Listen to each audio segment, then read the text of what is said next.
something that's important to remember during our astrological days here in October. Today, see, I was trying to explain how this full moon at 6 degrees really kind of speaks of the shimmering twilight of humanity's true awakening, which is to awaken into Christ consciousness on a collective scale that is frightening, as far as if you really were the Vatican or somebody like that.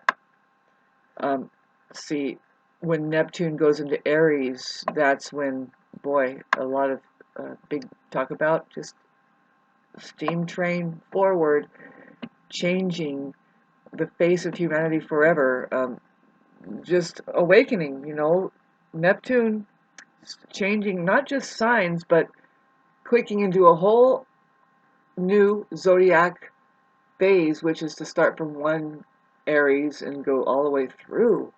This is the Piscean purge, as far as that. We were talking about that. And so this full moon, the last one, it's still edging away now. We give it a 3-degree orb at least with the sun. And so we're still feeling that. And now, speaking to, kind of what I was saying about the Neptune grab,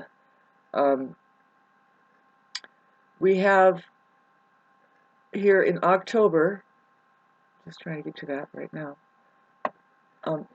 how that Mercury in Virgo is about ready to oppose Neptune. It's like happening now. Sometime today, it's going to whip on through and it's going to tap a square. Well, it's an opposition. Sorry about that, which is fascinating. And that, to me, it just, and with all of the other stuff happening, finishing up the Venus, it's still a Venus, a Venetian hue, color over a lot of things, because Mars is in Libra, and that's Venus ruled, and then we have the Sun in Libra, which is Venus ruled. Not only that, there's the Saturn that co-rules Libra, which rules a lot of really. It's that sign is really trippy with their ability to calculate on a very selfless level, but it's beauty oriented. So there's where you get kind of music. So Saturn is involved. So speaking to Saturn, babes, we have, when Mars goes into Scorpio, which we were talking about, just kind of brushing over it, but now we're getting serious.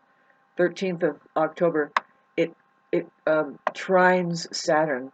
And so with all of this nebulous healing going on, we have a lot of healing we're trying to do here as far as humanity looking at the truth and getting damaged by it, I'm pretty sure, and then kind of waking up more.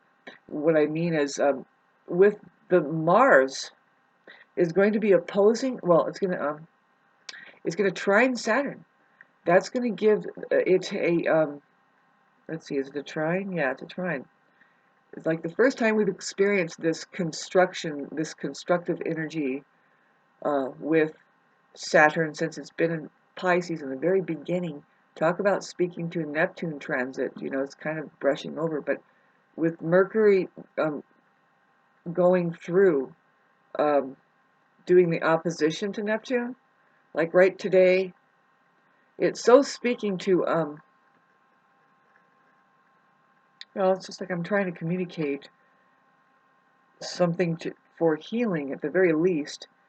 We do this, the expression that we do. So we're going to talk about just before the trine, the Mars trine to Saturn.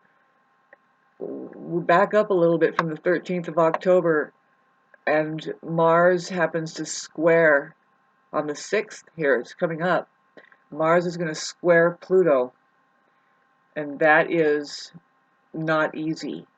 That's very touchy as far as the warlords out there. Like, you keep watching, be careful, particularly, well, because Mars rules men. Well, because it is in Libra, has a Venetian hue. What we're looking at is a diplomatic approach to whatever this warlord crap is going on with.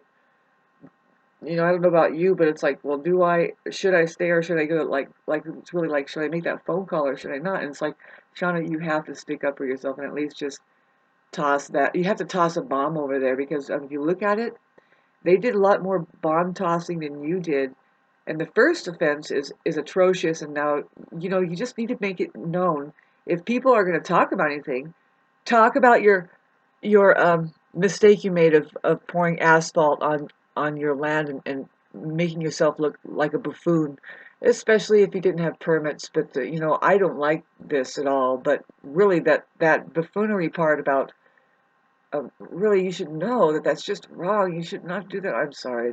It's supposed to be none of my business when there's so many alternatives, and if we got together, we can make it a better place to live. What the hell are wrong with these people? They're all just like this, and I'm tired of living in that shit. And so I don't really care either way. I mean, really, they should get a little, they treat me like crap and think that they can silence me.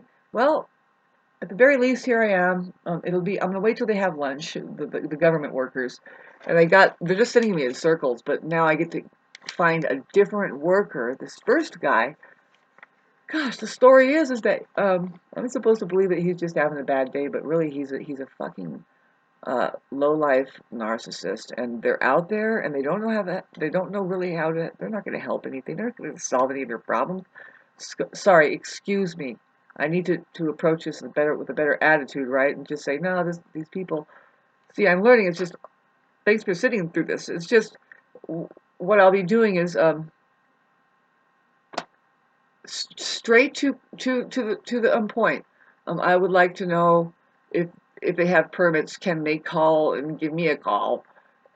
And these are the addresses, and I would imagine really they need to go out there and look at it and see how many yardages it is.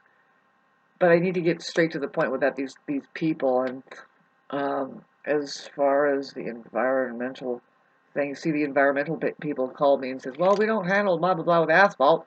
They're thinking it's like a city thing, and it's like, no, that's the thing. That's the complaint. It's like, well, why do we have to put up with the residences who say, oh, the city's doing it, so we get to do it? It's like, no, no, no, no, no, no, no, no. We understand it's going on out there, but why did you bring it here in your private residential area? Is this a different subject matter? And it's like I think it's like, okay, so when do we psychologically evaluate these people? Are they are they coherent with reality? Are they interacting with the truth there, of as far as a common sense, like who are the people living in the mountain? Do they want to live in the mountain, or do they want to live inside of an asphalt encasement with just not a concern for the pine needle? Pretty soon just cut all your trees down, and it's disgusting. Get out of here. God.